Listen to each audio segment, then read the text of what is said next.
My name is Dr. Jason Wong Christopher.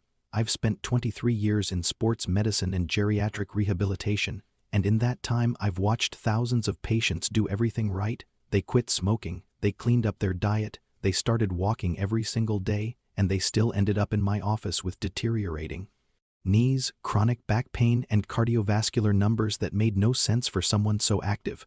For years I couldn't figure out why. Then I started watching how they walked. And what I saw changed everything I thought I knew about exercise after 50. Today I'm going to share what I now call the 7-point walking code, the exact framework I give every patient over 50 who walks for their health. Because here's the truth nobody is telling you. Walking is one of the most powerful medicines on the planet, but the way you walk can either heal your body or slowly break it down, and most people are unknowingly doing the second one. Stay with me until mistake number 7, because that is the one I see most often, and it's the one that brought a man named Robert into my clinic barely able to walk at all. Let me tell you about Robert, 67 years old, retired teacher, disciplined man. After his wife was diagnosed with heart disease, Robert made a decision. He was going to walk every single day, no excuses, and he did 6 days a week, rain or shine, for 2 full years. He told his family doctor, his doctor praised him, his neighbors admired him, and then 18 months in, Robert's knees started aching, then his lower back, then his right hip. By the time he walked into my clinic, he was limping, he was frustrated, he was angry. He said, and I remember this clearly, "Doctor, I did everything right. How is this possible?" I sat with him for about an hour, and one by one, I went through what I now call the walking code. By mistake number 3, his eyes went wide. By mistake number 7, he had tears in his eyes, because Robert hadn't been walking wrong his whole life. He'd been walking wrong for exactly the last 2 years, the 2 years he thought he was saving his health. I'm going to walk you through every single one of those mistakes today, and I promise you at least 2 or 3 of them apply to you right now. Transition authority framing. But first, why does walking matter more after 50? This is the part your doctor won't tell you in a 6-minute office visit. After age 50, your body undergoes a quiet transformation. Muscle mass begins to decline, a process called sarcopenia. Joint lubrication becomes less efficient. Your metabolism slows. Blood circulation, especially to the brain and extremities, becomes less effective. These aren't dramatic changes. They happen slowly, silently. And walking done correctly is one of the few interventions that can slow all of them simultaneously. Your heart pumps more efficiently. Your muscles stay activated and resistant to atrophy. Your joints remain mobile through their full range of motion, and critically, your brain receives increased blood flow. That's not a metaphor. That is measurable, documented blood flow supporting memory, cognitive function, and mental clarity. Study after study confirms that regular walkers have significantly lower rates of heart disease, type 2 diabetes, and cognitive decline. And this is the part that keeps me up at night as a clinician, walking only delivers those benefits when it's done correctly, and most people over 50 are not walking correctly. Let's fix that, starting right now. Mistake 1. The cold launch, starting too fast. Here's something I say to every new patient. Your body is not a car with an automatic transmission. You cannot go from 0 to full speed into seconds without consequences, and yet every single day millions of people step outside and immediately walk at full pace. I've seen this pattern in my clinic 1,000 times. What's actually happening inside your body in those first few minutes? Your muscles are still in a resting state, stiff, underoxygenated. Your synovial fluid, the natural lubricant inside your joints, hasn't distributed yet. Your cardiovascular system hasn't had time to ramp up blood flow gradually. When you force your body into high output without warming up, you're creating microstress across multiple systems simultaneously over weeks and months. That adds up to exactly the kind of joint fatigue and inflammation that brought Robert into my office. The fix: the first 3 to 5 minutes of every walk should feel almost embarrassingly slow.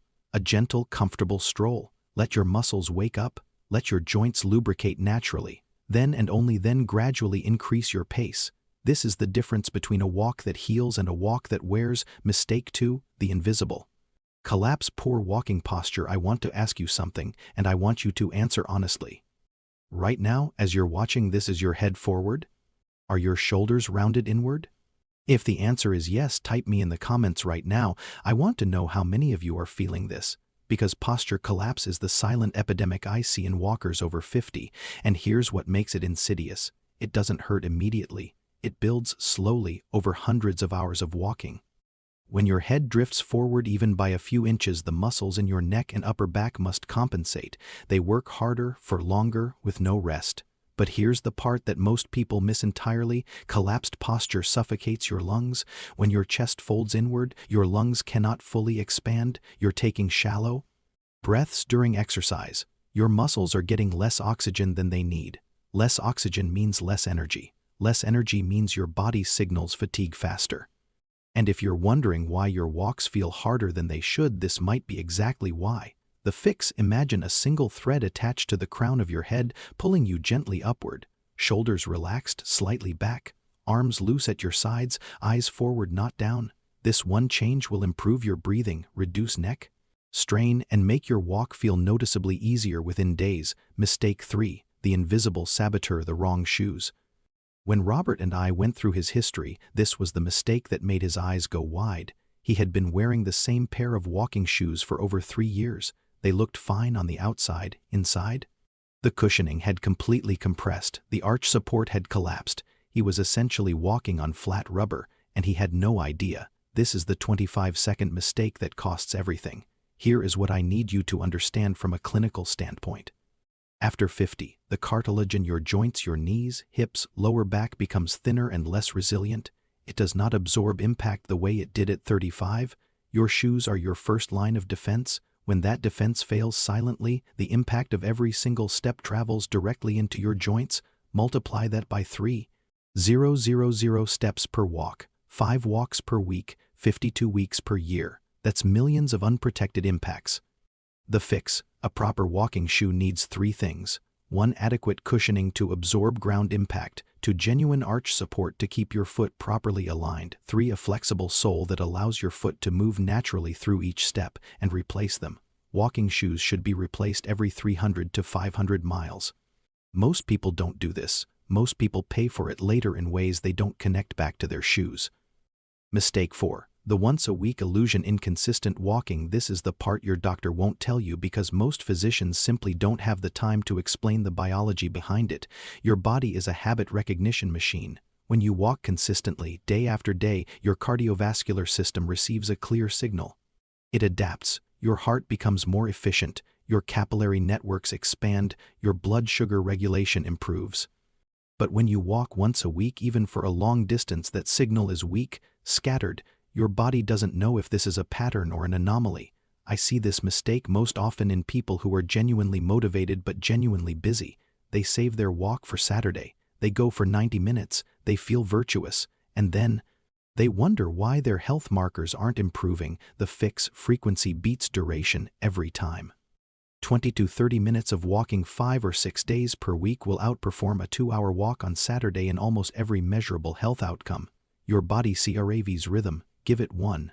Mistake 5. The dead arms problem: not using your arms. I've watched people walk for 2 decades as part of my clinical assessments, and one of the most immediately noticeable mistakes is walkers who move with completely still arms. Arms locked at their sides, rigid, uninvolved. Here's why this matters more than most people realize. Natural arm swing is not just about aesthetics or coordination. When your arms swing in opposition to your legs, left arm forward with right leg, right arm forward with left leg, they act as a counterbalance. They stabilize your gait. They reduce lateral sway. More importantly, arm movement recruits your upper body muscles into the activity. More muscles engaged means greater cardiovascular output, higher caloric expenditure, improved total body circulation. You are literally leaving health benefits on the table by keeping your arms still. The fix: you don't need to pump your arms like an Olympic race walker. Simply allow them to swing naturally. Bend your elbows at approximately 90 degrees. Let them move in a relaxed, rhythmic pattern that mirrors your stride. That's it. Simple and surprisingly effective. Mistake 6. The phone trap: walking while distracted. I want to be direct with you here because this mistake is relatively new and it's creating problems we didn't have a generation ago. The modern phone has introduced a postural and neurological hazard into what should be one of the safest exercises in existence. When you walk while looking at your screen, 2 things happen simultaneously. First, your head drops forward, your chin moves toward your chest, your shoulders round inward. We're back to the postural collapse I described in Mistake 2, only now it's worse because your attention is divided, your corrective instincts, the ones that normally make micro-adjustments to your balance, are suppressed. Second, and I've seen this on the rehabilitation floor 1,000 times, distracted walkers lose environmental awareness. They miss the uneven pavement, they miss the curb, they miss the slight downslope that would have been obvious if they were looking ahead. Falls in people over 50 are not minor events, they can be life-altering. The fix: your phone goes in your pocket or your bag for the duration of your walk, eyes forward, mind present. Take in your surroundings. Walking is not just physical exercise, it is one of the most proven forms of active mindfulness. Let it be that. Mistake 7. The recovery blind spot, ignoring what happens after the walk. And now we arrive at the mistake that I see more than any other, the one that brought Robert to my clinic, the one that undoes the work of every good walk you've ever taken. Most people treat walking as a single, isolated event. They walk, they stop, they continue their day, done. But your body's response to walking doesn't end when you stop moving. In the 30 to 60 minutes after a walk, your muscles are in an active repair and adaptation state. They need resources, they need attention. Without proper recovery, that state becomes a source of low-grade inflammation rather than growth and strengthening. Robert was walking 6 days a week, he never stretched afterward. He was chronically underhydrated. He told me he rarely drank water during or after his walks because he didn't feel thirsty. And he never took a rest day. He thought more walking equaled more benefit. In reality, he had been accumulating fatigue for 18 months without allowing his body a single window to fully recover. The fix: I call this the 3-part recovery protocol. Part 1: hydration. Drink water before, during, and after every walk. Muscles are approximately 75% water.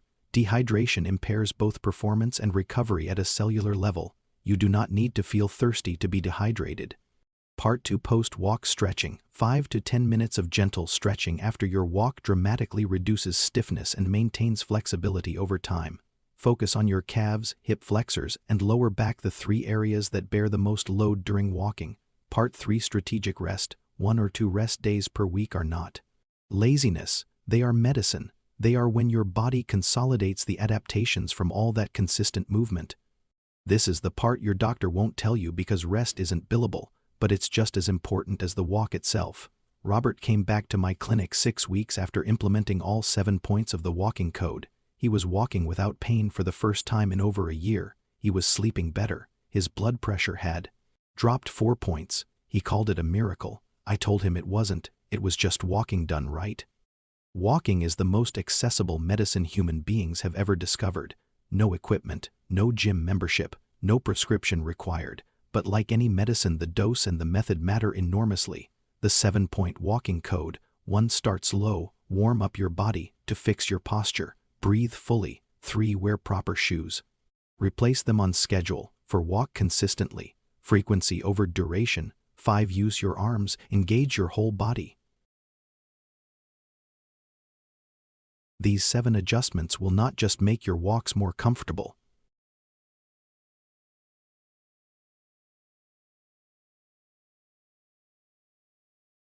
Drop the number in the comments 1 through 7.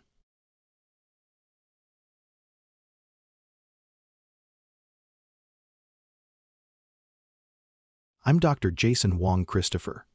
Walk well, live long. I'll see you in the next one.